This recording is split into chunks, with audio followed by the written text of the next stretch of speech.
오늘 우리가 읽은 이 사무엘상 18장의 말씀은 다윗이 골리앗을 쓰러뜨린 이후에 나오는 내용입니다. 다윗이 골리앗을 쓰러뜨리고 이스라엘이 크게 이김으로 인해서 한순간에 다윗이 나라를 살린 영웅이 됐습니다. 그리고 군대 전체를 지휘하는 군대 장관의 자리까지 오르는 놀라운 일이 일어나게 되어져요. 그런데 이런 다윗 앞에 다윗을 바라보는 두 부류의 시각의 사람들이 소개되는 겁니다. 하나는 그 다윗을 인정하고 사랑하고 가까이 했던 요나단의 모습이고, 또 하나는 그런 다윗을 시기하고 질투하고 미워 죽이려 했던 사울 왕의 모습인 거예요. 그러니까 이 세 사람의 부류를 보면서 오늘 우리가 인생의 교훈을 받는 것입니다. 한 번뿐인 우리의 인생이, 짧은 우리의 인생을 살면서 하나님 안에서 우리가 어떻게 복된 인생을 살아갈 것이냐, 어떻게 우리 인생이, 우리 자녀들의 인생이 축복된 인생을 살 것이냐, 그것을 오늘 본문에서 살펴보는 것입니다. 어떻게 하면 우리도 인생 가운데 그렇게 하나님 앞에 붙들리고 그렇게 하나님 앞에 축복된 인생을 살아갈 것인가. 앞에서 얘기한 대로 먼저는 만남에 대해서 소중하게 지혜롭게 갖고 갈 줄 아는 그런 모습이 필요하다라는 겁니다. 요나단의 경우입니다. 다윗이 이렇게 승전하고서 큰 승리 가운데 돌아올 때 요나단이 마음의 문을 열고 그를 환영하면서 말이죠. 그리고 친구로 삼습니다. 친구로 삼을 뿐만 아니라 요나단이 자기가 입고 있었던 갑옷을 벗어서, 군복을 벗어서 주고, 칼도 주고, 자기의 활도 주고. 오늘 우리가 읽지는 않았지만은 18장 3절과 4절을 보면 요나단은 다윗을 자기 생명같이 사랑하여 더불어 언약을 맺었으며, 요나단이 자기가 입었던 겉옷을 벗어 다윗에게 주었고 자기의 군복과 칼과 활도 띠도 그리하였다. 여러분, 이것은 쉬운 일은 아닙니다. 요나단이 이렇게 군복까지 칼과 활까지 내어준다는 것은 대단한 일인 거예요. 왜 그랬을까? 사실 요나단을 소개하면서 이미 우리는 사무엘상 14장에서 요나단의 모습을 살펴봤어요. 그때도 이스라엘과 블레셋이 대치하고 있었는데 이스라엘 사람들 군사 600명이 숨을 죽이면서 아무도 두려워서 못 나가고 있을 때 요나단이 용감하게 혼자 부하 한 명만 데리고, 부관 한 명만 데리고 그 적진에 뛰어들게 되죠. 그래서 적군 20명을 쓰러뜨리면서 마침내 그걸 계기로 인해 가지고 블레셋 전체가 다 흔들려 버리고 큰 승리를 거두게 된 거예요. 그런 믿음에 찬 용기를 하나님께서 보시고 축복해 주신 거죠. 대단했던 거예요. 사무엘상 14장만 보더라도 요나단은 대단한 믿음과 용맹한 사람이었어요. 그런데 안타깝게도 사무엘상 17장에 오면서 다시 블레셋과 대치할 때 적장 골리앗이 나타났을 때는 상황이 달라졌어요. 골리앗이 40일간에 걸쳐서 아침 저녁으로 막 욕설을 해대고 이스라엘 군대를 막 모욕하고 밤낮으로 너희들 가운데 누구 장관 하나 나와라, 장수 하나 나와라, 1대1로 나오고 싸우자, 싸워서 지는 쪽이 종이 되는 걸로 하자, 쩌렁쩌렁 무시할 때 요나단도 군대 지휘관이니까 군사들과 함께 있었을 텐데 나가지 않는 거예요. 못 나가는 거예요. 무서운 거예요. 지난날의 그 용맹함과 그 믿음에 찬 용기가 사라져버린 거였어요. 적을 보니까, 골리앗을 보니까 그 마음이 다 사라져버린 거죠. 근데 바로 그때 다윗이 나타났잖아요. 다윗이 나타나가지고는 돌멩이 하나 들고 용감하게 뛰어나가서 말이죠, 너는 칼과 창으로 나오지만 나는 만군의 여호와의 이름으로 나간다라고 그렇게 나가서 싸워 그의 목을 베버리고 마침내 승리하고 돌아올 때 요나단이 그를 보니까 아하, 하나님이 함께 하시는구나, 하나님이 저 다윗과 함께 하시는구나, 이걸 본 거예요. 지난날 자기가 한순간이었더라도 그때의 사람의 많고 적음이 문제가 아니라 하나님이 함께 하시는 것이 중요하다는 걸 자기도 깨달은 바가 있었는데 지금은 그런 용기를 잃어버렸지만 오늘 다윗을 보니까 다시 한번 믿음의 도전이 되는 거예요. 자기의 잃어버렸던 그 신앙과 믿음과 그 열정과 이런 것들이 다시 불릴듯 일어나게 되어지는 것이죠.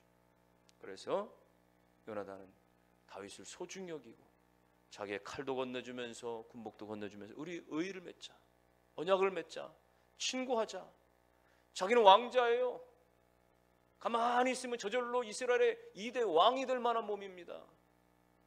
오히려 이렇게 오버할 필요가 없어. 다윗을 이렇게 지켜 세울 필요가 없는 거예요. 다윗이 자꾸 부각하게 되면 자기에게 불리할 수 있고 정치적으로 더 위협이 될 수도 있는 거예요. 그러나 요나단은 정치적으로 계산하지 않았어요. 하나님의 역사를 본 거죠. 믿음의 눈으로 본 거죠. 신앙의 눈으로 본 것이죠. 내 자리가 중요한 것이 아니라, 내 입지가 중요한 것이 아니라 하나님께서 어떻게 역사하시느냐, 그걸 보는 거죠. 마음의 문을 열고 다윗을 그대로 친구 삼아서 너무너무 사랑하고 그의 생명을 보호하는 일에 자신의 최선을 다해서 다가서게 됩니다. 여러분, 하나님께서는 우리 가운데 어떠한 인생의 새로운 길로 인도하시거나 우리로 하여금 또 침체에서 벗어나게 하시기 위해서는 때때로 좋은 만남도 주시고 또 좋은 관계도, 사람도 허락하실 때가 있어요. 우리가 그걸 잘 개발할 수 있어야 됩니다. 하나님이 내게 붙여주신 사람이, 하나님이 내 가까이 내게 유용적으로나 환경적으로나 여러 가지 삶 속에 유익을 주게 하는 사람이 누군지를 잘 볼 수 있어야 돼. 그리고 그를 소중히 하게 됩니다. 단순히 계산적으로 바라볼 것이 아니라, 단순히 내게 이익이 될 것이냐 말 것이냐가 아니라 그 안에 아름다운 하나님의 속성을 보고, 그리고 정말 소중히 여길 수 있는 마음과, 때로는 내 것을 내어줄지라도, 갑옷을 내어주고 그렇게 칼과 활을 내어주는 정도로 희생이 되고 수고가 되더라도 우리는 그 만남을 복되게 이어가야 되고 아름답게 이어갈 때 그것이 곧 내 인생의 아름다운 인생으로, 축복된 인생으로 만들어 가게 되는 거예요. 우리 가운데 잘못된 만남도 있을 수 있습니다. 만나지 말아야 될, 우리 가운데 끊임없이 그야말로 불이익과 무익을 가져다 주는 만남도 있겠죠. 그런 경우는 우리가 절제하고 끊어내고 정리하고 그런 결단도 필요합니다. 어떤 경우는 하나님께서 우리 가운데 의도적으로 보내주시는 그런 필연적인 악연과도 같은, 그러나 정말 우리를 다듬으시기 위해서, 훈련시키기 위해서 주시는 그런 관계도 있을 수 있어요. 어떻게 보면 다윗에게 있어서 사울이 그런 존재일 수 있습니다. 사울은 다윗을 얼마나 미워합니까? 얼마나 죽이려고 달려듭니까? 얼마나 수없이 군사들을 풀어서 다윗을 잡으려고 합니까? 그 숱한 그 사울 왕의 자기를 죽음으로 몰아가는 그런 가운데서도요, 다윗은 하나님의 뜻을 바라봅니다. 하나님이 세우셨으니까 하나님께 맡기는. 다윗이 충분히 사울을 죽일 수 있는, 처단할 수 있는 기회가 몇 번이나 있었지만 포기해요. 하나님이 하시니까. 마침내 하나님이 하시는 거예요. 하나님이 정리하시는 거예요. 하나님이 역사하시는 거예요. 그러면서 다윗은 그 고난의 시간들 가운데 하나님의 연단받으면서 정말 하나님 앞에 주옥 같은 그런 시편들을 만들어내면서 신앙의 그 깊이를 더해갈 수 있게 되어지는 것이죠. 어쩌면 다윗이 정말 이스라엘 전체를 통합하고 정말 대단한 왕으로 그렇게 있을 수 있는 것은 그런 어려움의 시간들을 잘 견뎌냈기 때문에 가능했을지 몰라요. 창세기에 나오는 야곱도 마찬가지입니다. 야곱은 태어날 때보다 너무 욕심이 많았어요. 물질에 대한 욕심이 너무 많았어요. 그래서 아버지를 속일 정도로 물질을, 그렇게 소유에 대한 욕심이 많았습니다. 그러나 그보다 더 센 욕심쟁이를 만나게 되죠. 멀리 그렇게 하란 땅에 외삼촌 라반의 집에 어쩔 수 없이 가게 됩니다. 거기 가서 20년 동안 기거하는데 그 외삼촌 라반은 얼마나 지독한 사람인지, 얼마나 물질에 욕심 많은 사람인지 20년 동안 조카를 부려먹는데 10번이나 2년에 한 번씩 줘야 될 그 품삯을 주지 않고 다 떼먹어버리는 거예요. 여러분, 그런 어려움의 고난들, 연단들이 있었지만 마침내는 야곱이 그런 시간들 하나님 앞에 잘 견뎌내서 하나님의 축복을 덧입게 되는 것입니다. 하나님께서 마지막에 그의 물질이 풍성하게 만들어줄 뿐만 아니라 하나님께서 그로 하여금 안전하게 지키셔서 라반이 손 못 대게 만들고 그로 하여금 안전하게 모든 물질과 처자녀들을 데리고 거기를 떠나갈 수 있도록 하나님께서 길을 열어 주시는 것을 보게 되는 것이죠. 때로 하나님은 우리 가운데 우리를 연단시키고 우리의 인격을 다듬으시고 우리의 삶을 하나님께서 온전하게 만들어 가시기 위해서 그와 같은 존재를 허락하실 때도 있어요. 악을 악으로 갚는 것이 아니라 오히려 우리는 선으로 갚기 위해서 말이죠. 잘 인내하고 견딤으로 말미암아 하나님 안에서 오히려 더 쓰임받게 되어지는 것입니다. 그러므로 여러분, 하나님께서는 우리 가운데 만남을 허락하십니다. 그 만남 가운데 우리 가운데 인생의 발판이 되게 하시고 우리 가운데 반드시 참으로 하나님의 그 축복과 쓰임받는 길들로 나아가도록 역사하시는 것을 믿고, 여러분 주변에 누가 내게 정말 영적으로, 환경적으로, 정서적으로 여러 가지 측면에서 유익이 될 만한 사람입니다. 잘 판단하고 가까이 하고 소중히 여기고 때로는 어려운 관계 속에도 잘 견뎌냄으로 말미암아 하나님께서 주신 그 만남들이 결국 여러분을 복되게 만들며 복된 인생으로 만들어가는 귀한 은혜가 있게 되기를 주의 이름으로 축원합니다. 두 번째는요, 우리 인생이 복된 인생 되려면 상한 감정, 악한 마음들 내버릴 수 있어야 돼요. 상한 감정, 악한 생각 가운데 휘둘리지 말아야 됩니다. 그래야 복된 인생 될 수 있어요. 우리 이것을 사울 왕을 통해서 보게 되는 것입니다. 다윗이 이렇게 승전하고 말이죠, 개선 장군으로 돌아올 때 이스라엘 여자들이 나와서 막 환영하면서 노래를 부르는데 사울 왕이 죽인 자는 천천히고 다윗 왕이 죽인 자는 만만이다라고 다윗을 10배나 더 높여 찬송하는 거예요. 칭송하는 거예요. 그러니까 이 소리를 듣고는 사울 왕이 마음이 불쾌해지기 시작했어요. 이것 봐라, 왕인 나보다 신하인 다윗을 더 높인단 말이죠. 참을 수 없는 거예요. 불쾌한 마음을 넘어서서 미움의 마음이 가득해지면서 그때부터 다윗을 요주의 인물로 주목하게 됩니다. 오늘 7절 말씀 이하에 보면 그렇게 기록을 하고 있어요. 7절 말씀 다 같이 한번 읽어봅니다. 여인들이 시작. 여인들이 뛰놀며 노래하여 이르되 사울이 죽인 자는 천천히요 다윗은 만만이로다 한지라.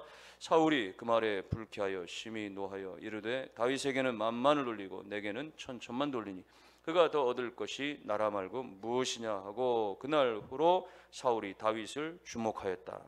주목했다라는 것은 뭐 긍정적인 측면으로 잘 지켜봤다는 것이 아니라 어떻게 하면 요놈 없애버릴까. 그래서 시간만 난 말이죠.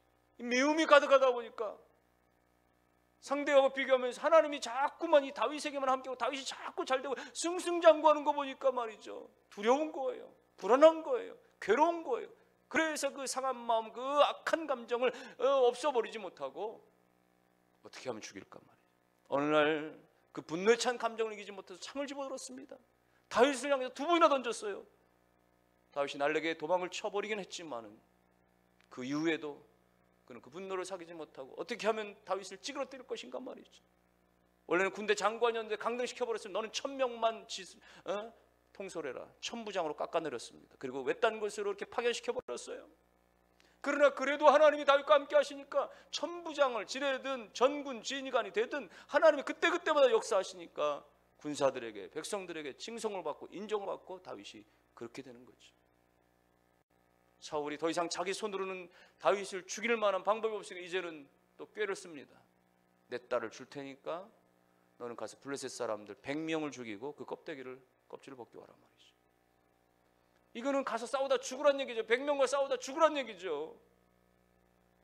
그러나 그럼에도 불구하고 하나님이 함께 하시니까 마침내 다윗이 보호받고 그렇게 쓰임받게 되는 것입니다. 여러분, 여기서 안타까운 것은 사울의 모습입니다. 누구나 다 그런 마음 들지 않겠어요? 내가 윗사람이고 내가 왕이고 내가 서열이 위고, 여러분 남자들의 세계뿐만 아니라 모든 사람들이 밑에 사람으로부터 그렇게 말이죠 추격을 당하거나 여러 위협을 당할 때 말이죠 거기서 말이죠 그런데 얼마나 시기감이 들겠습니까? 얼마나 불편한 마음이 들겠어요? 어떻게든지 짓밟아버리고 어떻게든지 쳐내고 싶은 것이 인지상정일지도 모르죠. 그러나 그것이 하나님의 역사를 본다면 잠시 그런 마음이 들었다가도 내가 이러면 안 되지.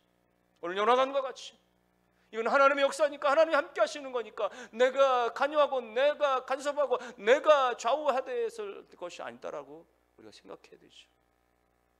사울은 안타깝게도 그러지 못한 거예요. 그래서 결국은 자기의 감정대로 자기의 분노대로 그렇게 하다 결국은 자기 스스로 멸망의 길로 치닫게 되어져 버리고 말.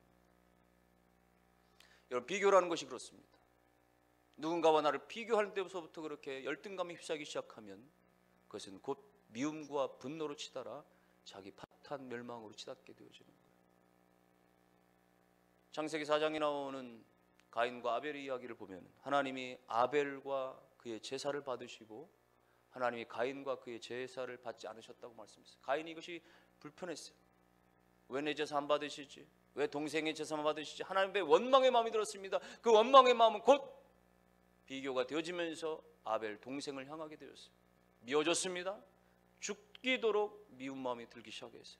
결국 찬스가 왔을 때 그는 돌을 집어들었습니다. 마침내 동생을 들판에서 쳐 죽이고, 이를 최초의 살인자면 정말 동생을 동족을 이렇게 살해하는 말이에요. 끔찍한 범죄를 저지르게 되는 거예요. 여러분, 이처럼 비교한다라는 것, 그래서 시기심으로 불타오른다는 것, 결국은 죽음으로 몰아가게 되는 끔찍한 일이 되어져 버리고 마는 것이. 그러므로 우리는 할 수 있는 대로 우리 안에 분노의 마음들, 우리 가운데 시기의 마음들 다 벗어버리고 털어버리고, 우리 가운데 화해와 우리 가운데 이해와 우리 가운데 관용과 우리 가운데 하나님의 그 역사를 바라보는 믿음의 눈들이 열려지게 되기를 주의 이름으로 축원합니다. 끝으로 우리가 인생이 정말 복되고 축복된 인생 삶을 살아갈 수 있으려면 결국은 하나님이 우리와 함께 해주셔야 돼요. 결국은 하나님이 우리와 함께 해주셔야만 가능한 일입니다. 여러분, 다윗이 어릴 적에 그렇게 양을 칠 때에 그렇게 끊임없이 말이죠, 맹수들로부터 하나님께서 건져주시고, 골리앗 앞에서 하나님께서 그렇게 큰 승리를 허락해 주시고 말이죠, 끊임없이 말이죠, 그 사울왕이 그렇게 죽이려고 달려드는 가운데서 그렇게 살아남게 하시고, 마침내는 또 요나단으로부터 사랑받고 또 미갈로부터 사랑받고, 그렇게 축복된 인생을 계속해서 살아갈 수 있었던, 그 어려움 중에서도 축복된 인생을 살아갈 수 있었던 계기가 무엇일까요? 그 죽음의 위에서 건짐받고 그 수많은 그 위협의 가운데서 하나님께서 그렇게 사랑받는 인생이 될 수 있었던 것은, 오늘 14절 이하에 12절 이하에 보니까 하나님이 함께 하셨기 때문이라고 기록해요. 하나님께서 다윗과 함께 해주시니까, 하나님이 함께 해주시니까 지혜로워져서 말이죠, 천부장이 되든지 군대의 지휘관이 되든지 말이죠, 있는 자리자리마다 위에 있든지 아래에 있든지 잘 되든지 못 되든지 하나님이 함께 해주시니까, 하나님의 그 지혜 가운데 있으니까 말이죠, 형통하게 하시는 거예요. 요셉이 말이죠, 보디발의 집에 그 가정 총무로 있든지 아니면 감옥에 말이죠, 그렇게 죄수로 있든지 간에 어떤 형편이 있든지 간에 하나님께서 함께 주시니까 하나님께서 형통하게 하시고 탁월하게 하시고 쓰임받게 하시는 놀라운 역사처럼, 오늘 다윗이 그렇게 하나님이 함께 주심으로 말미암아 이런 숱한 미움과 이런 숱한 위협 가운데서도 하나님 앞에서 그렇게 인정받게 하시고 쓰임받게 하시는 것입니다. 그럼 여러분, 과연 하나님이 함께 해주시는 인생은 어떤 인생이겠어요? 하나님이 함께 해주시는 인생, 하나님이 누구와 함께 하시겠습니까? 야고보 4장 8절 보니까 하나님을 가까이 하라, 그리하면 너희를 하나님이 가까이 하시리라. 우리가 하나님 앞에 한 걸음 더 나가고 우리가 하나님 앞에 가까이 나갈 때 하나님이 우리에게 가까이 하신다, 하나님이 우리와 함께 하신다라고 말씀하시는 거예요. 하나님께 가까이 하는 것은 다른 것이 아닙니다. 겸손한 가운데 하나님을 의지하면서 하나님 앞에 예배하고 기도하고 찬송하고, 다윗이 그랬던 것처럼, 다윗이 들판에서 양을 칠 때도 그렇게 하나님을 찬송하고, 다윗이 그렇게 궁궐에서 수금을 타면서 그렇게 하나님을 찬송하고, 전쟁에 나갈 때마다 하나님, 전쟁에서 내가 나갈까요 말까요? 하나님, 이 전쟁에서 하나님이 함께 하십니까? 그렇지 않습니까? 수없이 그렇게 이스라엘 군사들과 혹은 사울의 군대로부터 쫓김을 당해도 그는 끊임없이 기도하며 찬송하며, 여러분, 시편 150편 가운데 상당수의 이 분량의 다윗이 고백한 이 시들은요, 그가 잘되고 정말 왕으로서 떵떵거릴 때 쓰여진 곡들이 아니에요. 대다수의 시편들은 그 골짜기 같은 그 삶의 위기와 고난과 그 어려움의 역경군 가운데서도 하나님을 의지하면서 하나님을 찬송하면서 고백한 내용들입니다. 그랬더니 하나님께서 말이죠, 하나님을 어려울 때마다 고백하고 하나님을 그렇게 인정하고 또 하나님을 높이고 하나님을 찬송하는 그 다윗이었기에 하나님께서 그를 가까이 해주시고 마침내는 건지시는 은혜가 나타나게 된 것입니다. 여러분, 액면적으로 다윗과 사울을 비교할 때 다윗이 사울만큼 고난받지 못한 게 뭐가 있겠어요? 훨씬 더 크지 않았겠어요? 여러분이 앞에서 이야기한 대로 사울이 그렇게 말이죠, 그렇게 상한 감정 가운데, 그렇게 말이죠, 악한 마음 가운데 휘둘리게 되면 뭐예요? 다윗이 말이 더 높아지고 다윗이 뭔가 잘되고 승승장구하는 것 때문에 배가 아프고 마음이 상해지는 것이거든요. 그것 때문에 그렇게 된다면 말이죠, 반대로 다윗을 얘기한다면, 다윗은 사울 왕으로부터 창을 2번이나 던짐당했습니다. 죽음의 위협이 있었어요.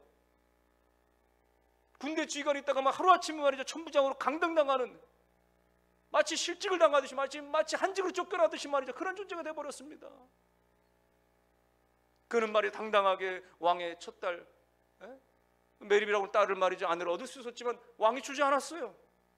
그 박탈감은 말로 다 할 수 없을 것입니다. 자기가 가져야도 될 만한 정당한 것들을 얻지 못할 때, 그리고 그렇게 일방적으로 쫓김을 당할 때 말이죠, 죽임의 위협을 당할 때 말이죠, 똑같이 일반적으로 세상적으로 생각하면 다윗은 몇 번이나 그렇게 상한 감정을 가지고 그야말로 악한 감정 가운데 휘둘릴 수 있을 만한 상황이 더 많았겠지요. 그러나 다윗은 그러지 않았던 것은, 다윗은 여전히 하나님을 의지하고 그 모든 것 가운데 하나님을 예배하면서 찬송하면서 하나님을 의지하며 나가니까 넉넉히 그 고난에서 이길 수가 있었던 것입니다. 코로나 때문에 전 세계 사람들이 다 힘들어합니다. 부유한 사람이나 가난한 사람이나 돈 많은 사람이나 돈 없는 사람이나 이제 평준화 같아요. 다 해외여행 못 나가죠. 다 집 밖에 활동 못 하죠. 왜? 비슷비슷해졌어요. 모든 사람들이 코로나 블루를 넘어서서 너무나 우울증 걸리겠다, 너무나 힘들다, 너무나 답답하다, 막 그냥 화가 난다, 막 사람들한테 신경질이 나고, 막 정부에 대해서 신경질이 나고 말이죠. 화가 나고 다 못 살겠다고 아우성이고, 경제는 너무나 힘겹다고 말이죠. 고통하고 말이죠. 여러분, 똑같이 힘들지만 그럼에도 불구하고 우리가 잠잠히 견뎌내고 똑같은 상황에서도 우리가 수월하게 이겨갈 수 있다면 그것은 무엇 때문이겠습니까? 우리 안에 뚝심입니까? 우리 가운데 오기로 이겨낸 것이겠습니까? 우리가 하나님을 믿으니까, 하나님의 그 전능성을 믿으니까 이 고난도, 이 모든 역경도 하나님 마침내 우리를 건지셔서 우리를 새롭게 하실 귀한 도구로 써주실 것이라고 하는 믿음이 있으니까 우리를 잘 견디게 하시고 잘 이겨내게 하시고. 여러분, 어떤 이는 똑같은 질병 앞에서 절망하고 좌절하고 이내 그냥 사망의 길로 가지만, 그러나 어떤 이는 그 가운데 싸우면서 믿음을 가지고 견디면서 마침내 그 속에서 하나님의 역사하심들을 보면서 살아도 주를 위해서, 죽어도 주를 위해서 견뎌내고 아름답게 영광 돌리는 인생이 있는 것. 직장 생활하면서 실직을 당하거나 사업의 위기를 당하거나 여러 가지 진학의 실패나 혹은 다양한 인생의 어떤 그런 낙방의 좌절의 경험을 당하더라도, 누구는 죽을까 말까 말이죠, 별별 극단적인 생각을 다 한다고 할지라도 견뎌낼 수 있고 또 도전할 수 있고 또 일어날 수 있는 그 하나님의 은혜는 무엇입니까?